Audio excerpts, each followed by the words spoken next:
नमस्कार। मुझे काफ़ी खुशी है कि शशांक गौरव ने बीपीएससी 17वीं परीक्षा के अंतिम परिणाम में ऑल इंडिया रैंक 2 हासिल किया है।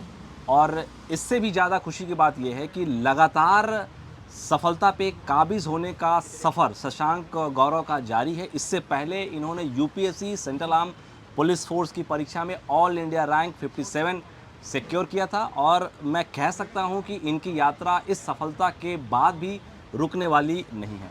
शशांक, बहुत सारे लोग आपके पास पहुंच रहे होंगे, बहुत सारे क्वेश्चंस का आप जवाब दे रहे हैं, मैं देख रहा हूं सोशल मीडिया पे, और आप लोगों को गाइड भी कर रहे हैं। मेरा कंसर्न बच्चों को लेकर रहता है हमेशा और मैं उनसे जुड़ने का प्रयास करता हूं। एक सवाल के माध्यम से मैं उनसे जुड़ने का प्रयास कर रहा हूं। अभी 72nd बीपीएससी परीक्षा पीटी मुझे लगता है कि निकट भविष्य में शेड्यूल्ड है।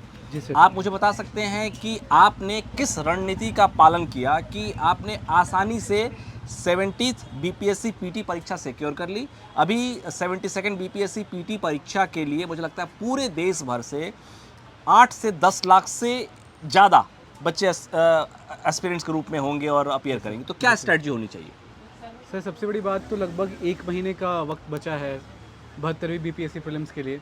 तो सर मैं कहना चाहूँगा कि 2-3 सेगमेंट्स हैं जहाँ पे आपको सबसे ज़्यादा ध्यान देना चाहिए। फर्स्टली आपका जो बिहार स्पेशल है, जिसमें ऑलमोस्ट 30 क्वेश्चन आते हैं वैरी करके, और फिर करंट अफेयर्स जहाँ पे 30 क्वेश्चंस और आते हैं। साथ ही साथ 30 क्वेश्चन का एक सबसे बड़ा चंक आता है साइंस का।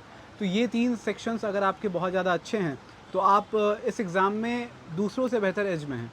फर्स्टली अगर आप देखते हैं कि करंट अफेयर्स कैसे करनी है, तो मैं 2 मैगज़ीन्स, अगर आप किसी भी 2 पब्लिकेशंस के मैगज़ीन्स को अगर आप यूज़ करते हैं और बार बार उसे रिवाइज़ करते हैं डिफरेंट सेगमेंट्स के हिसाब से, तो वो आपको बाकी लोगों से ज़्यादा क्वेश्चन सॉल्व करने के लिए मजबूर कर देता है ऑलमोस्ट। क्योंकि किसी भी 2 मैगज़ीन को, क्योंकि मैं बहुत ही रेगुलर था नहीं करंट अफेयर्स को लेके, तो मैं 2 मैगज़ीन्स को पढ़ता था, क्योंकि 2 मैगज़ीन यानी 2 कोचिंग्स के बेस्ट माइंड्स की 2 डिफरेंट पर्सपेक्टिव्स।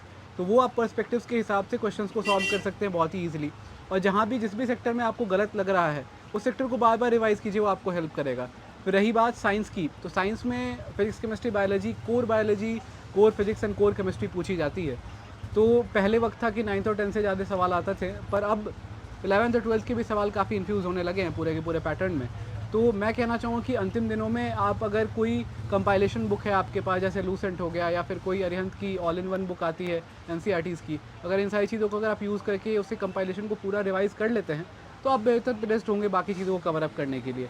रह जाती है बिहार की, तो बिहार में कुछ ही बुक्स है जो मार्केट में ठीक ठाक हैं, उन सभी बुक्स को लेके आप अपना एक नोट्स बना सकते हैं। लेकिन अब चूँकि अंतिम 30 दिन बचे हुए हैं, यहाँ पे नोट्स बनाने का स्कोप नहीं है, तो बेहतर ये हुआ कि आप किताबों को लें और उसे एक कंसाइज वे में पढ़ें, जो टॉपिक्स इंपॉर्टेंट है पीवाईक्यूज़ को देख के। जैसे बार बार रिवर्स से क्वेश्चन आ ही जाते हैं, बार बार सॉइल से क्वेश्चन आ जाते हैं, या फिर बिहार के डिफरेंट डिस्ट्रिक्ट और उनके आसपास मिलने वाले खनिजों से क्वेश्चन आ जाते हैं।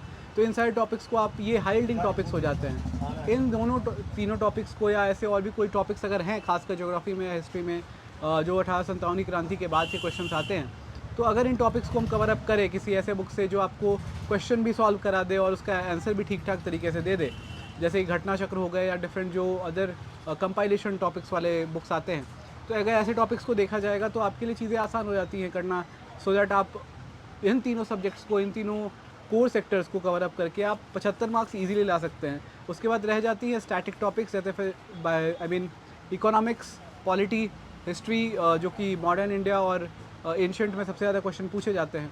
तो ऐसी अगर टॉपिक्स जो कोर चीज़ें हैं, इससे अगर आप 20-25 नंबर भी पा लेते हैं, तो आप 95 के आसपास एक सेफ स्कोर माना जाता है बीपीएससी के लिए। तो अगर आप ये सारी चीज़ें करते हैं, तो मुझे लगता है कि बेहतर तरीके से आप कर पाएंगे 72nd बीपीएससी को। Thank you Shashank. शशांक ने इतने कॉम्प्रहेंसिव तरीके से बताया है कि अब मुझे लालच आ रहा है कि मुझे भी 72nd बीपीएससी एग्ज़ाम में अपीयर हो जाना चाहिए। पीटी मेरे लिए केक वॉक होगा। थैंक यू शशांक, बहुत बहुत धन्यवाद आपका। Thank you so much.